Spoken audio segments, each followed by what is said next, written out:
වොයේජර් යානය පෘථිවියේ සිට ඇති දුර 2026 පෙබරවාරි මාසය වන විට වොයේජර් 1 යානය පෘථිවියේ සිට කිලෝමීටර් බිලියන 25.4ක් සැතපුම් බිලියන 15.8ක් පමණ ඈතින් පිහිටා ඇත.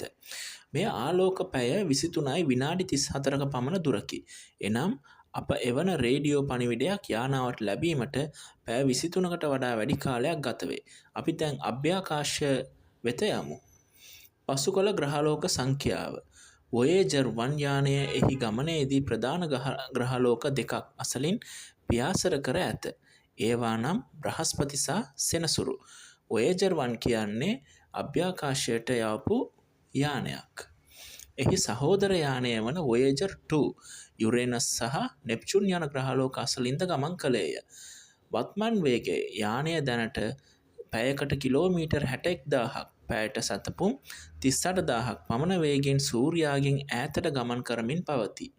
මෙහි විශේෂත්වය මෙය දැනට මිනිසා විසින් නිර්මාණය කර ඇති අභ්‍යාකාශයට යවන ලද පෘථිවියේ සිට දුරින්ම පිහිටි වස්තුවයි. එය දැන් සූර්යාග්‍රහ මණ්ඩලයේ ඔබ්බෙහි ඇති තාරකා අතර අවකාශයේ ගමන් කරයි. 2026 නොවැම්බර් 15 වන විට මෙම යානය පෘථිවියේ සිට හරියටම ආලෝක දින එකක් කියන්නේ කිලෝමීටර් බිලියන 26ක් දුරින් පිහිටනු ඇතැයි නාසා ආයතනය අපේක්ෂා කරයි. අපි මේ සම්බන්ධව වැඩිදුර කතා කරමු. වොයේජර් 1 සහ 2 යානා දෙකෙහි අඩංගු රන් තැටිය ගෝල්ඩන් රෙකෝඩ් යනු පිටසක්වල ජීවීන් වෙත පෘථිවියෙන් යැවූ කාල කරලක් වැනි. මෙහි අඩංගු ප්‍රධාන දේ සහ එහි අරමුණු පිළිබඳ අපි බලමු. මෙම අඟල් 12ක රන් ආලේපිත තඹ තැටියේ පෘථිවියේ විවිධත්වය පෙන්වන රූප සටහන් 115ක් ස්වභාවික ශබ්ද, අකුණු ගැසීම්, කුරුල්ලන්ගේ හඬ ආදිය සහ ලෝකයේ විවිධ සංස්කෘතීන්ට අයත් සංගීත භාණ්ඩ අඩංගු වේ. භාෂා 55ක සුබ පැතුම්. ලෝකවාසී ජනතාව වෙනුවෙන් භාෂා 55කින් සුබ පැතුම් මෙයට ඇතුළත් කර ඇත. සිංහල භාෂාවට හිමි තැන. මෙහි ඇති සුවිශේෂ කරුණක් වන්නේ මෙම භාෂා 55 අතරට සිංහල භාෂාවද ඇතුළත් කර තිබීමයි. එහි ඇති සිංහල සුබ පැතුම් වන්නේ ආයුබෝවන් යන්නයි. මෙහි අර්ථය ඔබට දීර්ඝායුෂ ලැබේවා යන්න බව සඳහන් වේ. නිෂ්පාදනය සහ කාලය. මෙම නිර්මාණය කිරීම කමිටුවේ ප්‍රධානියා වූයේ සුප්‍රසිද්ධ තාරකා විද්‍යාඥ කාල් සේගන් මහතාය. මෙම තැටිය වසර බිලියනකට වඩා කාලයක් අභ්‍යාකාශයේ සුරක්ෂිතව පවතිනු ඇතැයි විශ්වාස කරේ. තැටියේ කවරේ මෙය වාදනය කරන ආකාරය පිළිබඳ රූප සටහන් මගින් උපදෙස් ලබා දී ඇති අතර ඒ සඳහා අවශ්‍ය වන ඉදිකට්ටක්ද යානය සමග යවා ඇත. අපි වැඩිදුර මේ සම්බන්ධව කතා කරමු. වොයේජර් 2 යානය පිළිබඳ. වොයේජර් 2 යනු සෞරග්‍රහ මණ්ඩලයේ බාහිර ග්‍රහලෝක ගවේෂණය සඳහා නාසා ආයතනය විසින් 1977 අගෝස්තු 20 වන දින උඩුගුවනට යවූ අභ්‍යාකාශ යානයකි. වොයේජර් 2 යානයේ සුවිශේෂ තොරතුරු. මෙම යානය සෞරග්‍රහ මණ්ඩලයේ යෝධ ග්‍රහලෝක 4ම අසලින් ගමන් කළ එකම යානයයි. ඒ අනුව බ්‍රහස්පති වෙත 1979, සෙනසුරු වෙත 1981, යුරේනස් වෙත 1986 සහ නෙප්චූන් වෙත 1989 යන ග්‍රහලෝක ගවේෂණය කළේය. යුරේනස් සහ නෙප්චූන් යන අයිස් යෝධයන් වෙත ළඟා වූ ලොව එකම අභ්‍යාකාශ යානය මෙයයි. 2026 පෙබරවාරි වන විට මෙම යානය පෘථිවියේ සිට කිලෝමීටර් බිලියන 21.3ක් සතපුම් බිලියන 13.2ක් පමණ ඈතින්ව පිහිටා ඇත. යානය සිට එවන රේඩියෝ සංඥාවක් පෘථිවියට ලැබීමට පැය 19යි විනාඩි 48ක පමණ කාලයක් ගත වේ. අන්තර්තාරක අවකාශයට පිවිසීම. 2018 නොවැම්බර් 5 වන දින සූර්යාගේ බලපෑම ඇති සීමාව පසු කරමින් මේ අන්තර්තාරක අවකාශයට ඇතුල් විය. රන් තැටිය වොයේජර් 1 හි මෙන්ම මෙහිද පිටසක්වල ජීවීන් සඳහා පෘථිවිය පිළිබඳ තොරතුරු ඇතුළත් රන් තැටියක් අඩංගු කර ඇත. ඒ කියන්නේ මේ යානාවේ තමයි මේක තියෙන්නේ. මෙම යානාව මගින් යුරේනස් වටා නව වළලු 2ක් සහ චන්ද්‍රයන් 11ක් ද නෙප්චූන් වටා චන්ද්‍රයන් 6ක් ද අලුතින් සොයා ගන්නා ලදී.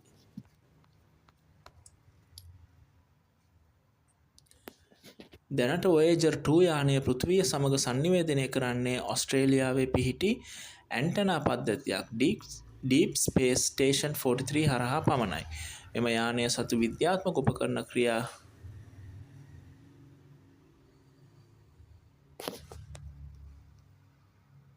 සමාවන්න.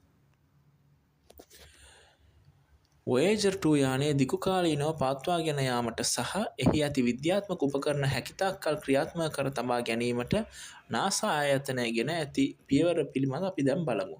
විද්‍යාත්මක උපකරණ සුරැකීමේ සැලසුම 2026 සහ ඉන්න ඔබට යානයේ ඇති ප්ලූටෝනියම් මගින් ක්‍රියාත්මක වන බැටරි RTG වයසට යෑමත් සමග වසරකට වෝඩ් 4ක් පමණ බල ශක්තිය අඩුවේ. මේ නිසා ඉතිරි බලය විද්‍යාත්මක උපකරණ වෙත ලබා දීමට නාසා ඉංජිනේරුවන් ඉතා සූක්ෂම ක්‍රමවේද අනුගමනය කරයි. 2026 ඔක්තෝබර් බලය ඉතිරි කර ගැනීම සඳහා ප්ලාස්මා විද්‍යා උපකරණ අක්‍රිය කරන ලදී.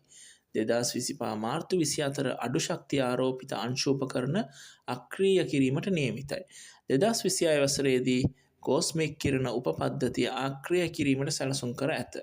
අනතුරුදායක නමුත් සාර්ථක පවර් හැක් එකක් 2023 දී නාසා ඉංජිනේරුවන් විසින් යානයේ වෝල්ටීයතාවය පාලනය කරන ආරක්ෂක පද්ධතියක තිබූ අමතර බල ශක්ති සංචිතයක් උපකරණ වෙත හරවා යැවීමට සමත් විය. මෙමගින් උපකරණ තවත් කාලයක් ක්‍රියාත්මක කර තබා ගැනීමට හැකි වී තිබේ. යානයේ අනාගතය ගැන අපි බලමු. සංනිවේදනය මෙහි 2026 නොවැම්බර් මාසයේදී Voyager 1 යානය පෘථිවියේ සිට ආලෝක දින එකක්, ඒ කියන්නේ කිලෝමීටර් බිලියන 26ක් දුරින් පිහිටන පළමු වස්තුව බවට පත්වනු ඇත. Voyager 2ද ඒ ආසන්න දුරක පවතී. Voyager 1, Voyager 2 යානා දෙකක්. අවසන් පණිවිඩය. නාසා ආයතනය බලාපොරොත්තු වන්නේ අවම වශයෙන් එක් විද්‍යාත්මක උපකරණයක් හෝ ක්‍රියාත්මක කරමින් 2030 දශකයේ දක්වා යානය පවත්වාගෙන යාමටයි. කෙසේ වෙතත් 2036 පමණ වන විට යානයේ බලය සම්පූර්ණයෙන් අවසන් වී පෘථිවිය සමග සංනිවේදනය නතර වනු ඇතැයි ගණන් බලා ඇත. Voyager 1 සහ 2 මේ පෘථිවියේ සිට ගොඩාක් ඈතව තමයි තියෙන්නේ.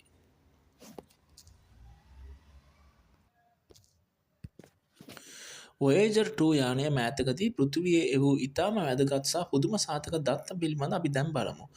අන්තර්තාරකා අවකාශයේ උෂ්ණත්වය. ඒ කියන්නේ යානය සූර්යග්‍රහ මණ්ඩලයේ ආරක්ෂිත සීමාවෙන් ඉවතට ගිය පසු එහි ඇති වායුන්ගේ උෂ්ණත්වය සූර්යයා අසල ඇති වායුන්ට වඩා බෙහෙවින් වැඩි බව සොයාගෙන ඇත. 2. චුම්බක ක්ෂේත්‍රයේ වෙනස් වීම. සූර්යග්‍රහ මණ්ඩලයෙන් පිටත ඇති චුම්බක ක්ෂේත්‍රය අප සිතුවාට වඩා ඉතා ප්‍රබල බවත් එය සූර්යාගේ චුම්බක ක්ෂේත්‍රය සමග ඉතා සංකීර්ණ ලෙස ගැටෙන බවත් යානය පෙන්වා දුන්නේය. 3. අභ්‍යාකාශයේ ඝනත්වය. සූර්යාගෙන් ඈතට යන විට අභ්‍යාකාශයේ ඇති ප්ලාස්මාවල ඝනත්වය අඩුවනු ඇතැයි විද්‍යාඥයන් සිතූ නමුත් Voyager 2 එවූ දත්තවලට අනුව එම ඝනත්වය ක්‍රමයෙන් වැඩිවන බව තහවුරු විය. අවසන් සංඥා. දැනට යානය ප්‍රධාන වශයෙන් එවන්නේ අභ්‍යාකාශයේ ඇති කොස්මික් කිරණ සහ අංශු පිළිබඳ දත්තන්ය. මේවා මගින් අපේ සූර්යග්‍රහ මණ්ඩලය පිටතින් එන හානිකර කිරණ වලින් අපව ආරක්ෂා කරන්නේ කෙසේදැයි තේරුම් ගැනීමට උදව් වේ. යානය දැන් ඉතාමත් ඈතක ඇති බැවින් එහි දත්ත පෘථිවියට ලැබෙන්නේ ඉතා දුර්වල සංඥා ලෙසය.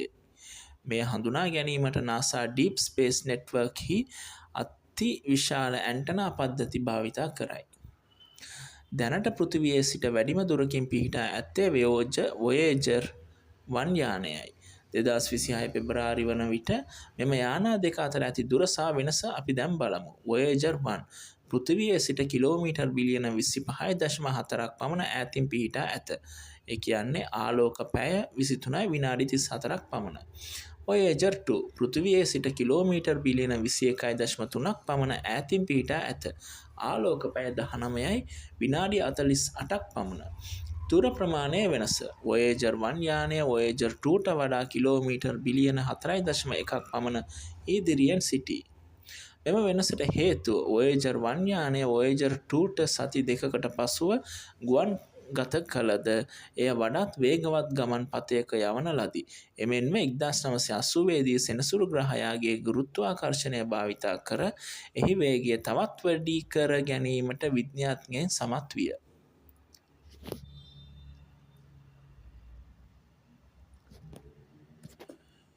දැන් අපි තවත් අලුත් යානාවක් ගැන බලමු. නිව් හොරිසන්ස් යානය. මෙම යානාව 2006 වසරේදී උඩුගුවනට යවූ අතර එය ලොව මෙතෙක් නිපද වූ වේගවත්ම යානාවලින් එකකි. වත්මන් ස්ථානය දැනට නිව් හොරිසන්ස් යානය පෘථිවියේ සිට කිලෝමීටර් බිලියන 9.1ක් ආලෝක පැය 8යි විනාඩි 26ක් පමණ ඈතින් කයිපර් පටිය ලෙස හඳුන්වන සෞරග්‍රහ මණ්ඩලයේ කෙළවර පිටි කලාපයේ ගමන් කරයි. මෙහි ප්‍රධාන මෙහෙයුම 2015 වසරේදී ප්ලූටෝ ග්‍රහයා අසලින් පියාසර කර එහි ඉතා පැහැදිලි ඡායාරූප එවූ පළමු යානාව මෙයයි. දුර සංසන්දනය.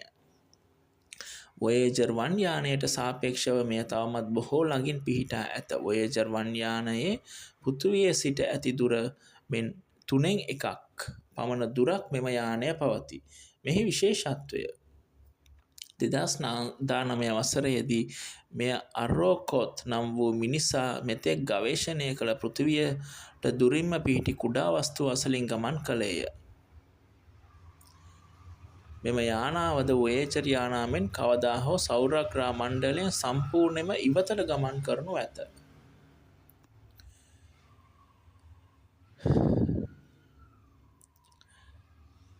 දෙදස් 15 වසරේදී නිව් හොරිසන්ස් යානය ප්ලූටෝ ග්‍රහයා අසලින් ගමන් කරන විටම ග්‍රහයාගේ මතුපිට ඉතා පැහැදිලිව පෙනෙන හදවතක හැඩය සහිත විශාල ප්‍රදේශයක ඡායාරූපයක් නැගුවා. ඒ පිළිබඳ විස්තර. නම මෙම හදවතේ හැඩය ඇති ප්‍රදේශය විද්‍යාත්මක හඳුන්වන්නේ ටොම්බෝ රෙජියෝ යන නමිනි. එය නම් කර තිබෙන්නේ ප්ලූටෝ ග්‍රහයා සොයාගත් ක්ලීට් ටොම්බෝ මහතාට ගෞරවයක් වශයෙනි. ඒ සෑදී ඇත්තේ කුමකින්ද? මෙම සුදු පැහැති විශාල ප්‍රදේශයේ සෑදී ඇත්තේ මීදුණු නයිට්‍රජන් අයිස් වලිනි.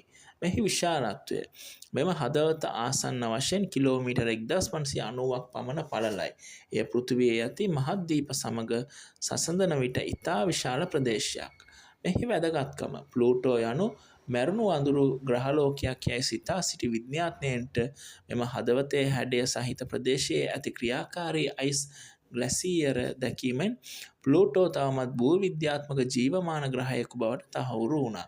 නිව් හොරිසන්ස් යානය දැන් ප්ලූටෝ පසුකර තවත් ඈතට ගොස් ඇති අතර එය 2040-2050 කාලය වන විට වොයේජර් යානාවෙන් අන්තර් තාරක අවකාශයට පිවිසෙනු ඇතැයි විශ්වාස කෙරේ. නිව් හොරිසන්ස් යානය විසින් 2015දී ලබාගත් ප්ලූටෝගේ සුප්‍රසිද්ධ හදවතේ සැබෑ ඡායාරූපය සම්බන්ධ අපි බලමු. ප්ලූටෝගේ මතුපිට ඇති විශේෂතා කීපයක් මෙසේය. අපි දැන් ප්ලූටෝගේ මතුපිට ඇති විශේෂතා සම්බන්ධව බලමු. අයිස් ගිනිකඳු. පෘථිවියේ ගිනිකඳු වලින් උණු ලාවා පිටවන නමුත් ප්ලූටෝගේ මතුපිට ඇති ගිනිකඳු වලින් පිටවෙන්නේ අඩක් දියවුණු අයිස්, නයිට්‍රජන් සහ මේතේන් මිශ්‍රණයකි. මෙය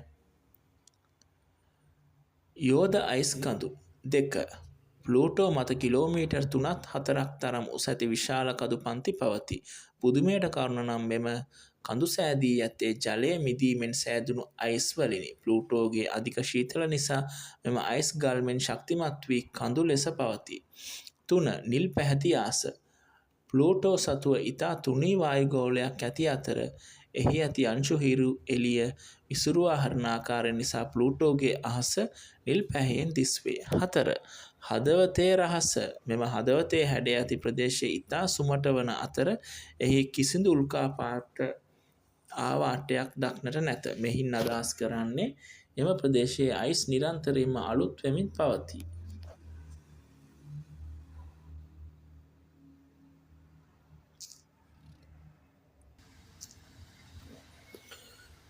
ප්ලූටෝගේ ප්‍රධාන චන්ද්‍රයා වන චාරෝන් සහ ප්ලූටෝට ග්‍රහලෝක පදවිය අහිමිවීමට හේතුව ගැන බලමු.